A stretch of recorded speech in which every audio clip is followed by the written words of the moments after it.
Yo, what is good, Jets Nation? Welcome back to Jets Media. This is Richie, and in this video, I want to give you guys my player profile on Denzel Mims, break down his strengths, weaknesses, and all that great stuff. As you guys know, I have a whole series here on my channel where I break down each player from the New York Jets, and I got a lot more coming here on Jets Media leading into training camp and, of course, the season. So if you guys are not subscribed to Jets Media, please make sure you do so. It would mean a lot to me. And also, if you want to check me out over on Instagram and Twitter, that is at NYJets_media. And if you enjoyed the video, please do not forget to thumbs it up. With that being said, let's get into my guy, Denzel Mims. So this is a guy who's coming off a little disappointing rookie season, if I had to say, simply because of the system, Adam Gase, and injuries. I really don't feel like Denzel Mims didn't perform well on the field. I feel like obviously last year he had those hamstring problems, couldn't even play week 1, and he didn't get to play a full training camp. And then when he does get healthy, we don't even have our starting quarterback out there. And then we have a third string quarterback, and then we have Adam Gase, and then Sam Darnold gets healthy, and then Sam's not even looking his way. And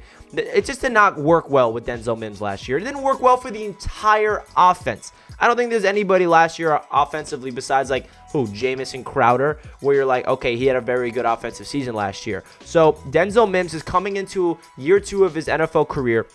And now there's a brand new coaching staff here. He has to prove to be a guy that's going to be a starter in this league, which I think he will become. I think all the rumors and speculation that he's not playing with the first team and he might not even be a starter is a little blown out of proportion in my opinion. I just feel like Denzel needs to prove it to the coaching staff because remember, he's only a rookie. Going into his year 2 season, he did not prove anything yet in the NFL. So he needs to prove it to this coaching staff, and I feel like his play style and the way he can go up there and catch those balls in traffic, he's going to prove to be a guy that's going to be using this offense all over the place. And Denzel Mims' potential is so high. I feel like people forget what he brings to the table when he comes into the NFL, whether it's his sheer speed, it's his size, it's his catch radius. I mean, we're going to get into everything actually right now. So let's start off with Denzel Mims' strengths. The first part I want to talk about is his catch radius, his ability to reel in balls when it's not right on the money. So say there's a ball like 6 inches to his right, his arms are so long where he can bring it in at anywhere. You know, the ball can be thrown around this little circle that I like to picture,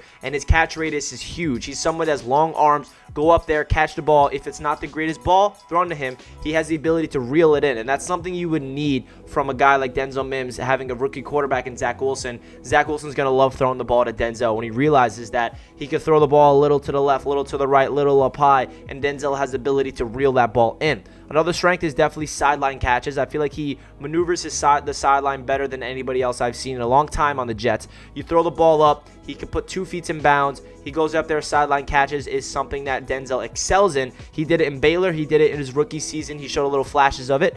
Another thing that's great about Denzel is his size. He has that number 1 receiver prototype size that you would want in an NFL player. 6'3" plus, and he's someone that is long, athletic, and he just has outside receiver written all over him. He's a guy that you just put on the outside.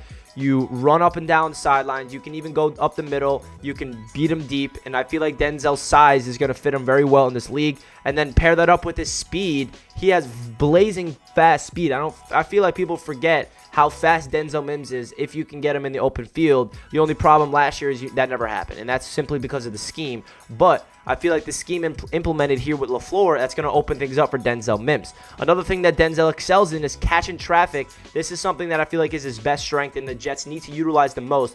Throw the ball up into traffic, in the red zone, when, back end zone, fade away. Anything you got to do to get Denzel Mims the ball in traffic, you got to do, because he has the ability to go up there, high point the ball, bring it in, get that touchdown, or even if it's not a touchdown, if it's 2 people on him down the field, Zach Wilson throws up a 30-yard pass, he reels it in. Denzel has the ability to bring in a ball through traffic. Now let's get into some of Denzel Mims' weaknesses and some stuff he needs to work on. The first thing is definitely route running. I feel like some issues with Denzel Mims is his ability to create separation, and that's why some Jets fans and some NFL executives are saying, oh, well, the system that LaFleur's implementing here kind of requires that. You need to have the ability to create separation because that's what you need to do in this style of offense. Well, I don't think that's going to be an issue. I really feel like Denzel, he's not a terrible route runner. It's just not something he's great in. That's not his strength. That's definitely something in his game, even coming out of Baylor, he needed to work on. He's someone where he can physically outbox you, and that's the type of style of offense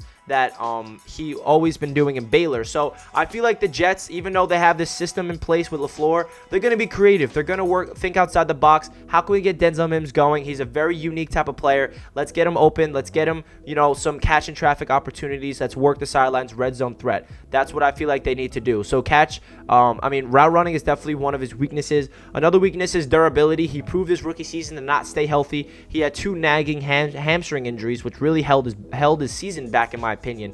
Hopefully this isn't something that lingers into year 2. Hopefully we can see a healthy Denzel Mims. And then the last weakness is something I already talked about, is his disappointing rookie season. He's coming off a year where, as a second-round pick, first-round talent, Jets fans had a lot of expectations for him. But I'm not someone that's going to put this all on Denzel.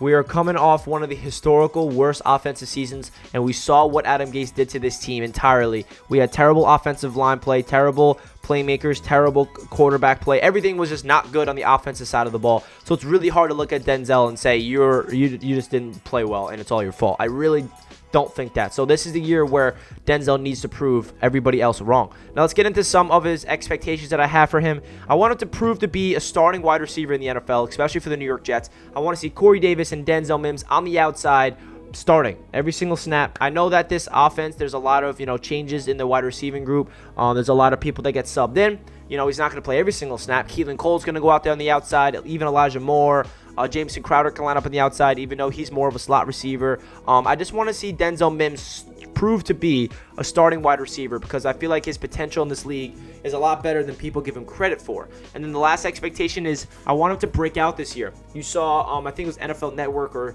some NFL network said something that they had 5 breakout candidates on the offensive side of the ball, and Denzel Mims was one of them. So you can tell that there's a lot of people out there that believe Denzel Mims has the ability to break out and prove to be a top NFL wide receiver. We've seen it every year. How many times that we saw a second-round wide receiver in the draft be an absolute stud? I can name like 10 people off the top of my head right now.